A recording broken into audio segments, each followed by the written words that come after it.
Kryetari i Partisë Demokratike Sali Berisha ka dhënë një intervistë për median greke liberal. Kryedemokrati shpjegon arsyet se pse Shqipëria nuk i plotson kriteret për antarësim në BE dhe flet për mundësitë e bashkëpunimit në Ballkan. Mëtej ai ndalet tek çështja Beleri, ku thotë se kryeministri Edi Rama sajoi çështjen për të shkatruar marrëdhëniet me Greqinë. Zoti Berisha, çfarë ju shtyn të jeni kandidat edhe për këto zgjedhje?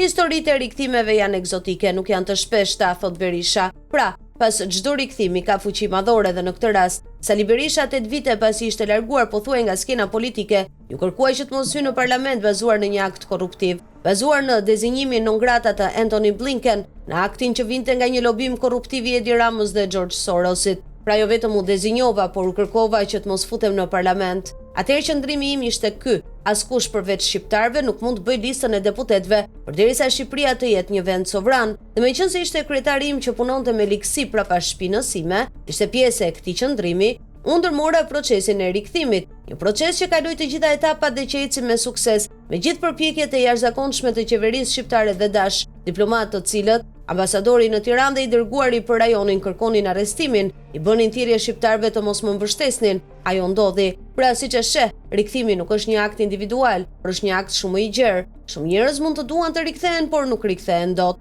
E provoi Papandreou të rikthehet, mbeti me 3%, po jap shembull për të krahasuar se jo cili do që do mund të rikthehet. Pra, rikthimi është një thirrje dhe unë ju përgjigja kësaj thirrjeje të vendit tim. Si e vlerësoni rrugtimin europian të Shqipërisë, pra rrugtimin për në BE, cilat janë reformat që ju do doni të implementonit?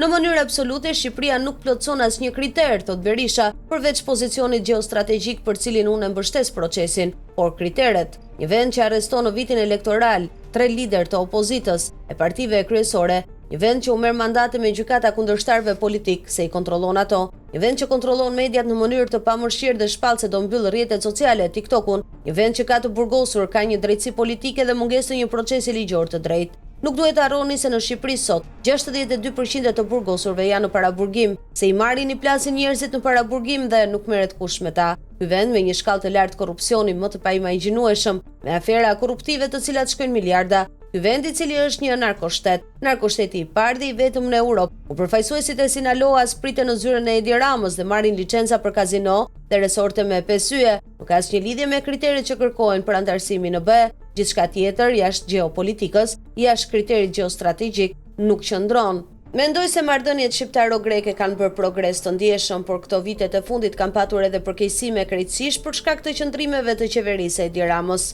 Po marrim marrëveshjen e detit, kishim rënë dakord me qeverinë e Qendrës së Djathtë dhe Qendrës së Majtë të Greqisë që të shkonim në Hag. Edi Rama hoqi dorë nga kjo dakordsi dhe deklaroi se do bëjë një marrëveshje më të mirë. Negocioi 2-3 vjet dhe kur erdhi problemi për të firmosur marrëveshjen, Edi Rama tha se nuk e firmos dot, për arsye se ekziston vendimi i gjykatës kushtetuese. Ishte një gjë jashtëzakonisht jo serioze se ti nëse uleshe për negociata, duhet u thoje se kam këtë vendim dhe unë jashtë këtij vendimi nuk dal dot. Por jo të negociosh 3 vite dhe pastaj thuash na doli vendimi, pra ishte shumë jo serioz. Së dyti, akti pa shembull ishte marrja e mandatit nëpërmjet dëshmitarëve të rrem të Fredi Belerit. Fredi Beleri, antar i minoritetit grek në Shqipëri, fitoi mandatin, u votua nga qytetarët e Imarës. Sipas kushtetutës së Shqipërisë, ai ka të drejtë nëse votohet të jetë edhe presidenti i këtij vendi. Ky është ligji. Kurse Edi Rama i mori mandatin vetëm e vetëm pse Beleri nuk do të lejonte Ramën të grabis kanionin e Egjipes. Kur u arrestua Beleri, unë deklarova publikisht që është arrestim politik dhe prapa këtij arrestimi qëndrojnë interesa mafioze direkte të Edi Ramës.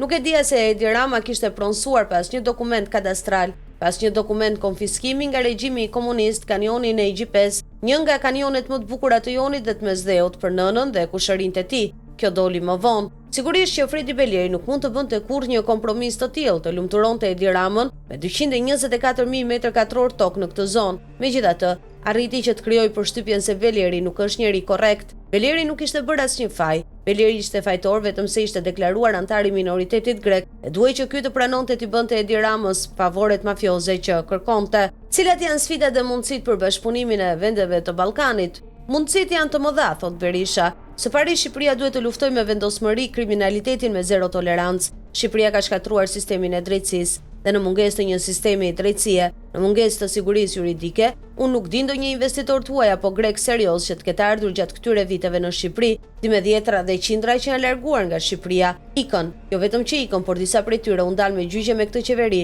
për shkak të abuzimeve të qeverisë.